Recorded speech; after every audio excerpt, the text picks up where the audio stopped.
Perhatian, perhatian. Jumpa kembali dalam channel Cendekia Muslim bersama Gus Handi. Tetap pertahankan kewarasan Anda selama menonton video ini. Jangan lupa siapkan kopi dan camilan sebagai pendamping. Selamat menikmati.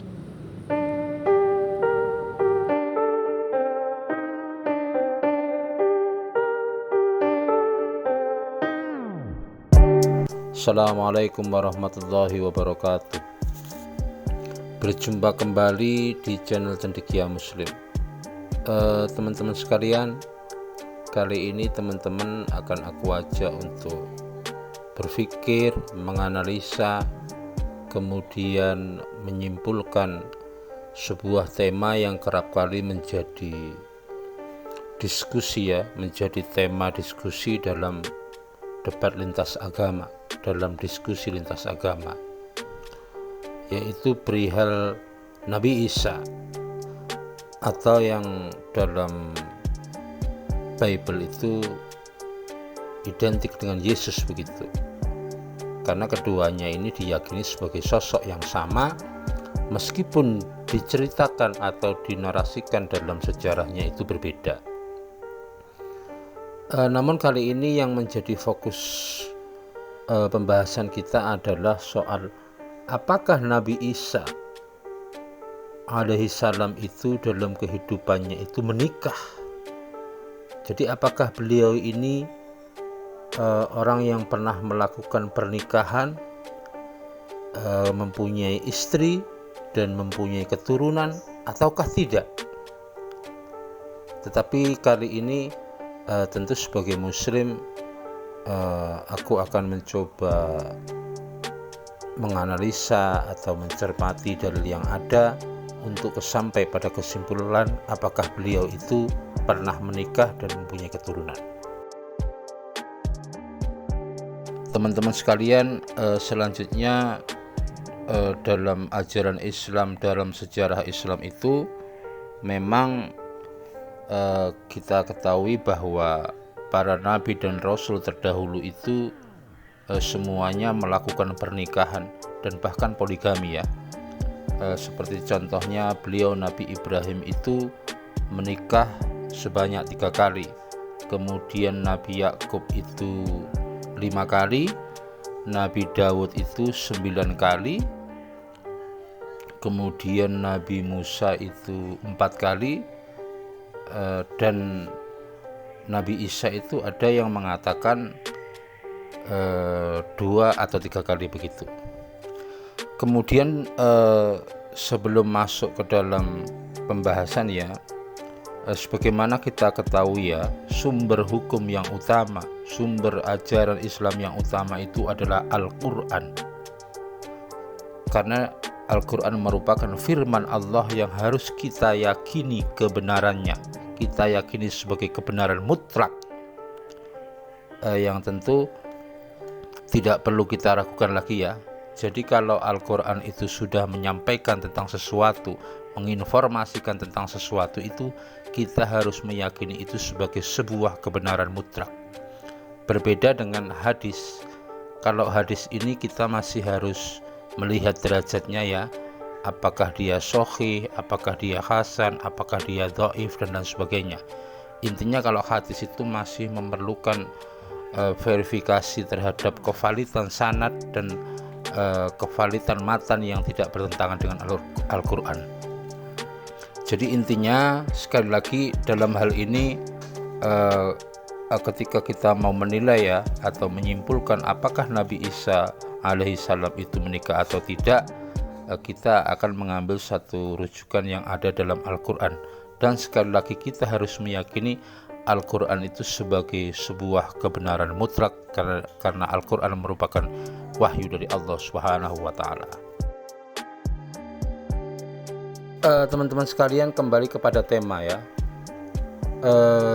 terkait dengan tema apakah Nabi Isa itu menikah atau tidak, itu dalam Al-Quran itu ada sebuah ayat yang begitu tegas begitu tegas mengenai pernikahan para rasul Dalam Quran surat Ar-Ra'd ayat 38, A'udzubillahi minasyaitonirrajim. Bismillahirrahmanirrahim.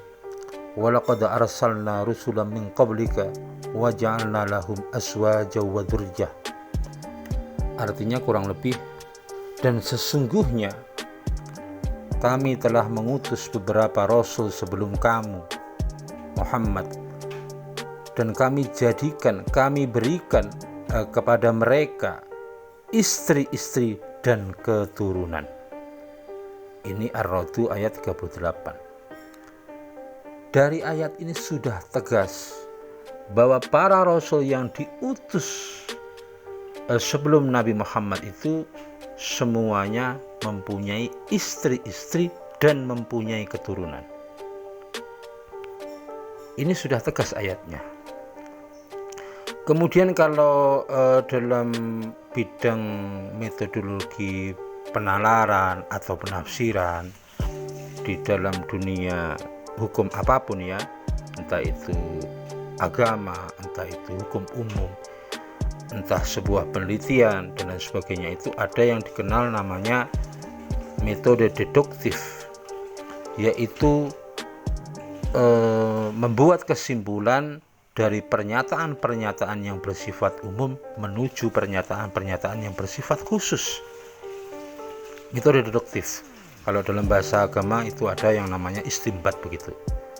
Dari ayat ini, Ar-Ra'd ayat 38, ketika ayat ini menyampaikan para rasul sebelum Nabi Muhammad SAW diutus itu semuanya mempunyai istri-istri dan mempunyai keturunan, maka dapat disimpulkan karena Nabi Isa itu bagian dari para rasul terdahulu, maka beliau diyakini memiliki istri-istri dan memiliki keturunan. Jadi kalau Al-Quran yang menyampaikan itu, kalau aku ya mengakuinya sebagai sebuah kebenaran, berdasarkan ayat ini aku menyimpulkan bahwa Nabi Isa itu pernah menikah dengan beberapa istri dan memiliki keturunan.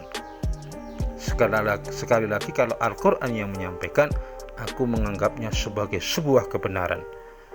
Adapun kebenaran ini kemudian nanti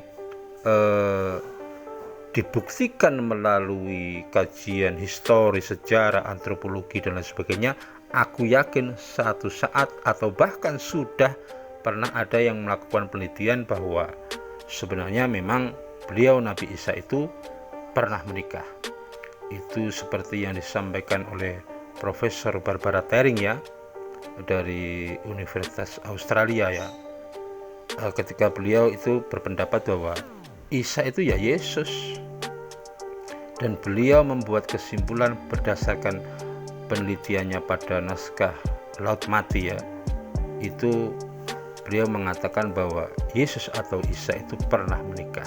Dan ini menurut beliau disembunyikan oleh pihak gereja karena sebenarnya indikasi ketika ada sebuah ritual antara Yesus dan Maria Magdalena ya, itu bisa kita temukan di Markus 14 ayat 3, kemudian Lukas 7 ayat 37 kalau nggak salah ya, itu bahwa ada prosesi pernikahan antara Yesus dan Maria Magdalena.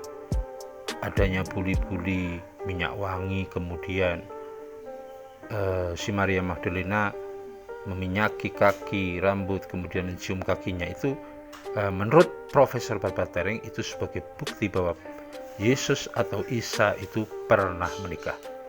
Itu teman-teman. Jadi kalau aku kembali kepada Al-Quran ya, ketika Al-Quran menyampaikan para rasul sebelum Nabi Muhammad itu mempunyai beberapa istri dan mempunyai keturunan, tentu sebagai muslim aku meyakini bahwa beliau Nabi Isa Nabi Isa alaihi salam itu pernah menikah. Itu aja yang bisa aku sampaikan. Kebenaran itu hanya milik Allah. Wallahu a'lam bishawab. Assalamualaikum warahmatullahi wabarakatuh.